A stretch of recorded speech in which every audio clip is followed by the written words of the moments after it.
आऊज़ु बिल्लाहि मिनश्शैतानिर रजीम बिस्मिल्लाहिर रहमानिर रहीम।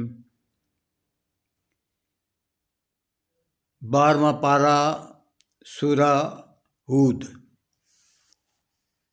पहले रकू दा निचोड़।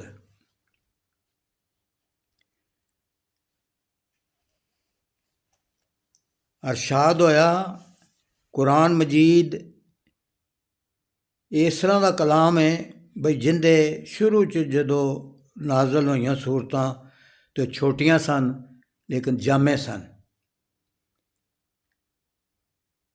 बाद च इन्हां आयतां दी वजाहत नाज़ल कर दित्ती गई।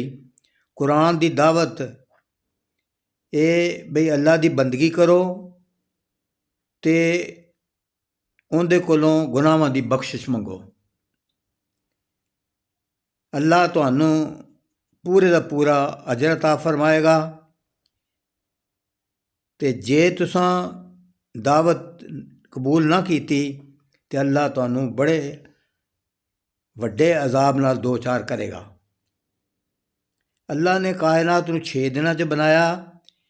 इंसानां नू इस लई बनाया तां बई उन्हां दे इम्तिहान होवे कि उन्हां विचों अमल करन दे लिहाज नाल कौन चंगा है। इम्तिहान का नतीजा दिहाड़े क्यामत दे ज़ाहिर होएगा।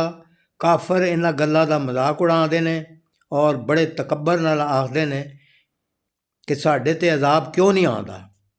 छेती उन्हां ते अजाब आएगा और ओही आफत उन्हां नू घेर लैगी जिन्नू वो मजाक समझदे पए सी।